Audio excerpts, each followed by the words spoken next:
Speak to us, O Holy One, that through the ancient words of Scripture, through the still speaking voice of your Spirit, we might be led in ways of service. Amen.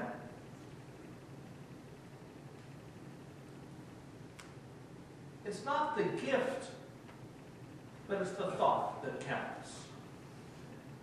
Right? We all learned that when we were little, didn't we? And then we had trouble when we got some of those gifts.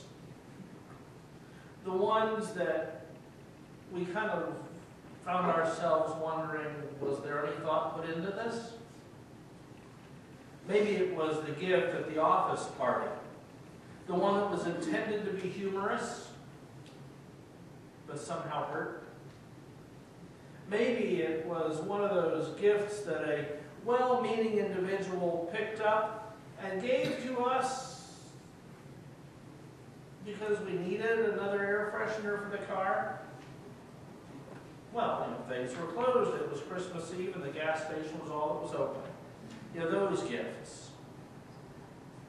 Every so often we get those gifts that leave us shaking our heads. This past Christmas, as in the one like 10 days ago, 11 days ago now, I received a wonderful gift from my mother.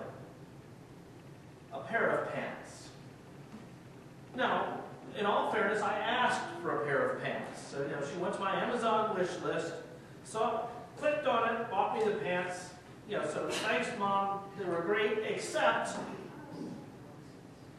well, they were the size that I asked for, except they had the waist measurement, but when I went to put them on, they were a full 6 inches smaller than what they said they were. And so I found myself back at Sears trying to return these pants, which worked, by the way, and then I found similar ones on sale, so it worked. But the reality was that this was one of those things where, even with the very best of intentions, even with the very best of action on my mother's part, there was still a need to return the gift that I had received. Now, I can fully imagine those magi, those wise ones, those astrologers from Persia, trying to figure out what they should take this king of the Jews, this newborn king of the Jews. Well, let's see. What are the possibilities? Gold, always a good call. I mean, we still do it today, don't we? Here, have a gift card. That gift that you can use for whatever you need. It makes good sense. So, clearly that was going in the saddlebags and the camel. What else? Well, jewels might have been a nice choice, but they'd already done gold. That might be a little bit redundant. They needed to get something that had that certain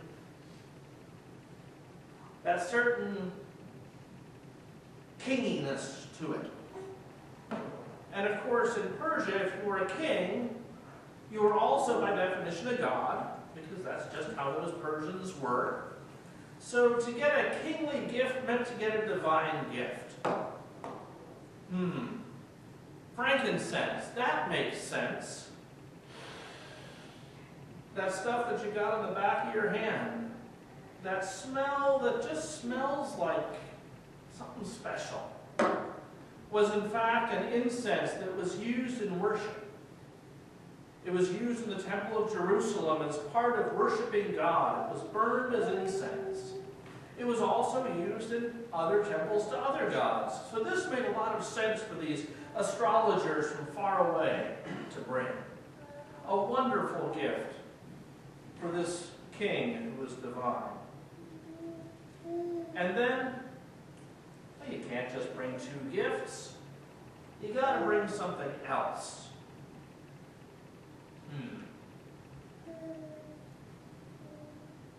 Underwear? Socks? No, that's not going to work. Embalming fluid, that's it. It's what every baby needs. And so they did. They brought myrrh, the embalming fluid of the day. Can you imagine Mary's thought? Now, I used to live at a funeral home, and the jugs of pink embalming fluid that sat on the shelf were something that, for us, weren't strange. You know, we go and we sign our rent check leaning against a casket, and there'd be some embalming fluid on the shelf. But it's never anything I thought of giving anybody for a gift.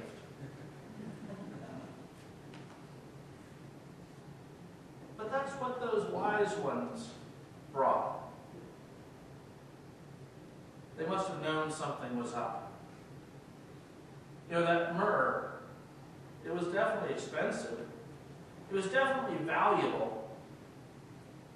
But I imagine that Joseph and Mary, seeing it laid out as a gift, didn't have the happiest thoughts. You know that hymn, We Three Kings.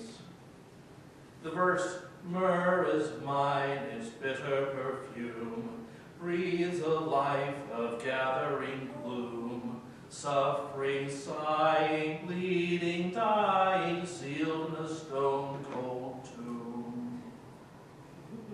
Yeah, that's a Christmas carol.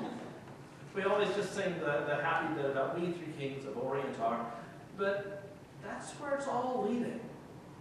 It's leading to the cross and to the grave. It's leading to Mary and Mary before the sun was up, going to anoint a dead body that had been taken down from a cross. Even at Christmas, we're looking to that part of the story. And so these wise ones, knowing more than they had any business of knowing, brought their gifts. They brought the best that they had. And so on this 11th day of Christmas, as we cheat by a day and move to the feast of Epiphany, we too join with those wise ones who trekked through the desert, seeking out the newborn king. And like them, we bring our gifts. But I wonder, do we bring the best that we have? Do we bring an equivalent of gold and frankincense and myrrh, or do we bring that equivalent of stopping at the gas station for an air freshener? Now, I just happened to dovetail nicely with the announcement we had earlier about setting up your online giving so that you can take care of your stewardship on either the 15th or the 1st, or the 1st and the 15th if you're so inclined. But what we bring matters.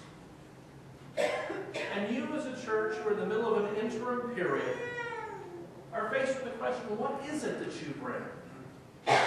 Not just what do you bring to this congregation when you show up on Sunday, or when you come out for a trustees meeting, but what do you as a church bring as a gift to God and a gift to the world?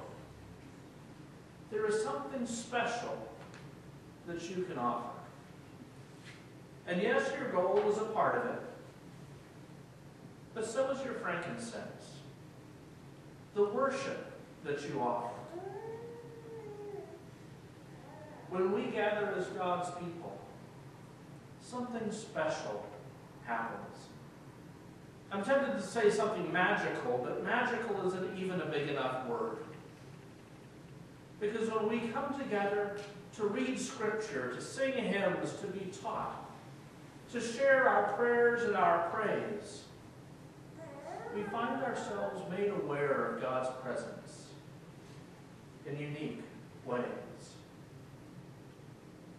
As a hospital chaplain, I interact with people of all faith traditions and no particular faith tradition. And sometimes I find folks telling me, you know, I can worship God on the golf course just as well as I can in church. And I think, under 6 inches of snow? Yeah, right. But the reality is that people can worship on their own. Not sure many do, but they can. I'm sure we all have our moments of worship When we see something that God has done in the world and we respond with a one-word prayer, the one that just goes, wow. And that's worship, that's praise. When we do it together, our eyes are open to things that we might have missed as individuals. When we bring our worship, when we bring our frankincense, we do something new for the world. And how about that myrrh? I don't know about you, but I think most churches would kind of like to skip the myrrh part of our gifts. But you know, we gather to grieve. When we come to this church and find a casket with a loved one in it, there's something holy there too. When we gather as community, to celebrate a life, to love and support those who grieve. But there's a tradition that goes with the myrrh that is bigger than the grieving. Because the preparation of a body, at least traditionally, was the act of the community working for healing. Transforming something that was pure tragedy and bringing about some hope in the presence of loved ones.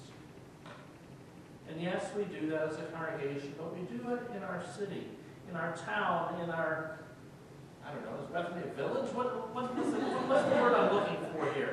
In our municipality. How's that? I'll use a weasel word. But we do that when we reach outside of the box. When we offer ourselves in service to all of those who are hurting. And so we bring our gold, our frankincense, our myrrh. We offer our money, our worship, our service, our time, our talents, our treasure. You know, figure out what three things you want to lump together, because things always seem to go in threes. But by whatever words we express them, we bring our best as a gift for God. Because God has given us the greatest gift. The gift of Jesus, born in a manger, come to live and dwell among us, to share our common life, conquering sin and death, and reconciling the world to himself.